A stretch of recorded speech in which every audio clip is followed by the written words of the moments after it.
जय हिंद दोस्तों। तो इस वीडियो में हम देखेंगे हिंदी से संबंधित प्रश्न। तो चलिए दोस्तों, प्रश्न नंबर 1 देखते हैं।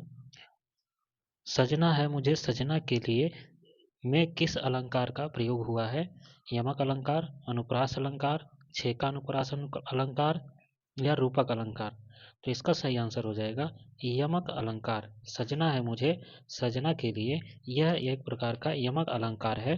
यहाँ पे सजना का अर्थ होता है, एक सजना का अर्थ है इसमें मतलब श्रृंगार करना, और दूसरे सजना का अर्थ है नायक या नायिका, मतलब नायक या पति, नायिका का पति, नायिका का पति। तो नेक्स्ट देखेंगे, सुयश का पर्यायवाची बताइए। तो सुयश का पर्यायवाची उत्पात, सुकीर्ति, सृजन या दिक्? तो इसका सही आंसर हो जाएगा सुकीर्ति। सुयश का पर्यायवाची सुकीर्ति है। नेक्स्ट देखेंगे, मैला आंचल के रचनाकार कौन है? रामधारी सिंह दिनकर, फणीश्वर नाथ रेणु, सियाराम शरणगुप्त, गोपाल सिंह नेपाली? तो इसका सही आंसर हो जाएगा फणीश्वर नाथ रेणु। इन्होंने मैला आंचल की रचना की। आने वाला क्षण लाल नजर आता है, रेखांकित शब्द का वचन पहचानिए। तो बहुवचन है क्षण, सदैव एक वचन रहेगा, सदैव बहुवचन रहता है, या एक वचन? तो इसका सही आंसर हो जाएगा एक वचन। जो क्षण शब्द है वह एक वचन शब्द है। सुबह में चिड़िया चहचहाने लगती है, वाक्य में प्रयुक्त काल पहचानिए।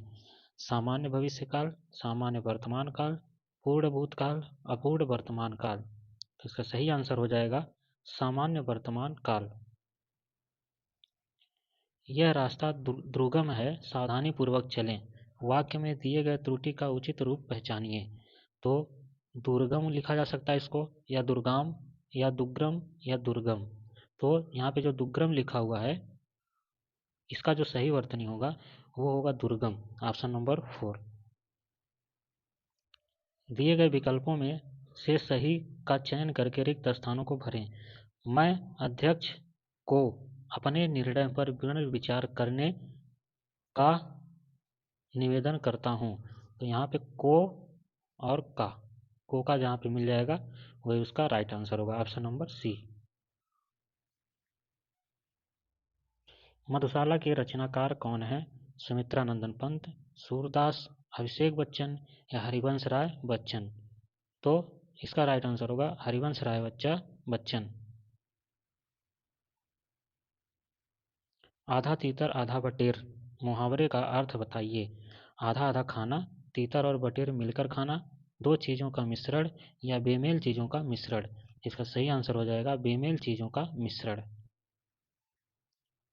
राम राज्य में भी प्रजा दुखी थी।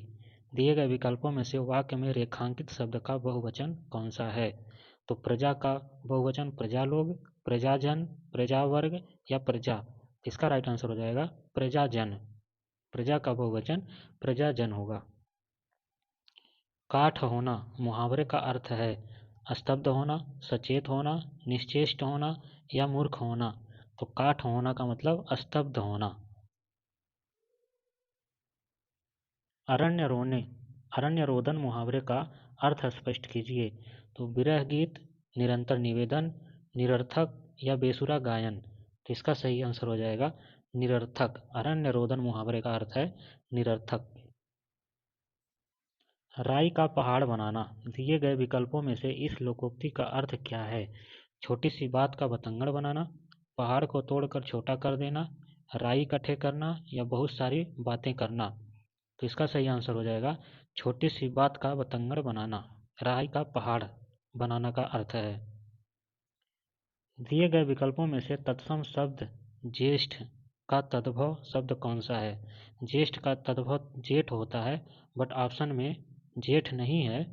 तो इसका यहाँ पे जेठ का मतलब बड़ा, तो यहाँ पे देवर पुत्र बड़ा या छोटा? तो यहाँ पे आंसर राइट हो जाएगा बड़ा। अगर जेठ होता तो आंसर राइट हो जाता जेठ। सत सही के लेखक कौन है? भगवती चरण वर्मा, बिहारी लाल चौबे, हरिवंश राय बच्चन, अशोक सराफ? तो इसका राइट आंसर हो जाएगा बिहारी लाल। दिए गए विकल्पों में से चीर शब्द का समानार्थी शब्द क्या है? तो चीरना, वस्त्र, चीड़ या प्राचीर? तो इसका सही आंसर हो जाएगा वस्त्र। दिए गए विकल्पों में से चीर शब्द का समानार्थी शब्द होगा वस्त्र। भूडोल का अर्थ क्या है? देवांगना, सुमिरन, भीतर, जलजला। तो इसका सही आंसर होगा जलजला। भूडोल आ जाना मतलब जलजला आ जाना। निम्न वाक्यों के किस भाग में त्रुटि है? कुछ दरबारी बीरबल को मुसीबत में फंसाने के तरीके सोचते हैं। तो मैं फंसाने के तरीके इसमें गलत है, कुछ दरबारी इसमें गलत है, बीरबल को मुसीबत इसमें गलत है, या सोचते रहते थे ये सेंटेंस गलत है। तो इसका राइट आंसर हो जाएगा बीरबल को मुसीबत। मुसीबत यहाँ पे गलत लिखा हुआ है, मुसीबत में ये बड़ी ई की मात्रा रहेगी, मुसीबत। दिए गए विकल्पों में शुद्ध वाक्य की पुष्टि कीजिए। मेरा नाम श्री मोहन जी है, मेरा नाम मोहन है, मेरा नाम मोहन जी है, मेरा नाम श्री मोहन है। इसका राइट आंसर हो जाएगा मेरा नाम मोहन है। अतिवृष्टि का विलोम दिए गए विकल्पों में से कौन सा सही है? तो अतिवृष्टि का जो विलोम होगा अनावृष्टि, अनिवृष्टि, अनुवृष्टि या अतिवृष्टि। इसका राइट आंसर हो जाएगा अनावृष्टि। समाचार का बहुवचन दिए गए विकल्पों में से कौन सा है? समाचार, अनेक समाचार, समाचार पत्रिका या समाचारों। तो इसका राइट आंसर हो जाएगा समाचार का बहुवचन समाचार ही होगा। आए थे हरिभजन को लोटन लगे कपास, लोकोक्ति का अर्थ क्या है? तो कपास ढूंढना, हरि के भजन में मस्त होना, उच्च लक्ष्य लेकर चलना और निम्न कार्य करना, उच्च लक्ष्य पर चलना। तो दोस्तों इसका राइट आंसर आजकल की जनरेशन पर भी बैठता है कि हम लोग पढ़ने पर बैठते हैं, मोबाइल लेकर पढ़ने बैठते हैं, लेकिन हम सोचते हैं अच्छा काम करने के लिए कि पढ़ेंगे आज पूरे 1 घंटे 2 घंटे कुछ भी नहीं करेंगे, लेकिन हम हरि भजन करते करते कपास लौटने लगते हैं, कभी रील देखने लगते हैं, तो कभी कुछ कुछ भी करने लगते हैं, बट पढ़ाई हम नहीं कर पाते। तो ये हमारा क्या है, कहीं ना कहीं हरि भजन करते करते कपास को लूटने लगते हैं। तो आप लोग ऐसा नहीं करेंगे, पर कोई बात नहीं, सब्सक्राइब होते रहेंगे बाद में, लेकिन पहले आप सिर्फ और सिर्फ पढ़ाई का काम करिए। चलिए दोस्तों चलते हैं नेक्स्ट पर। तो इसका राइट आंसर हो जाएगा उच्च लक्ष्य को लेकर चलना और निम्न कार्य करना। 6 वर्ग ध्वनियाँ किस वर्ग में आती हैं? मूर्धा, दांत, तालव्य या कंठ। तो 6 वर्ग की ध्वनियाँ हैं, ये तालव्य होती हैं, तालु से बोली जाती हैं। च, छ, ज, झ, ये सब ध्वनियाँ तालव्य होती हैं। चरण कमल बंदौ हरिराई, कमल शब्द कौन सा अलंकार दर्शा रहा है? श्लेष अलंकार, उत्प्रेक्षा अलंकार, यमक अलंकार या रूपक अलंकार। तो चरण कमल बंदौ हरिराई में कमल शब्द रूपक अलंकार दर्शा रहा है। 25 नंबर, विवाहित जोड़े बड़ी कल्पनाओं के साथ अपना नया जीवन आरंभ करते हैं। सहस्त्र विवाहित जोड़े, समक्ष विवाहित जोड़े या अधिकांश या प्रारब्ध। तो इसका राइट आंसर हो जाएगा अधिकांश। अधिकांश विवाहित जोड़े बड़ी कल्पनाओं के साथ अपने नया जीवन आरंभ करते हैं। तो दोस्तों कैसा लगा कमेंट बॉक्स में ज़रूर बताएं वीडियो। तो मिलते हैं नेक्स्ट वीडियो, और पढ़ाई अपनी जारी रखिए।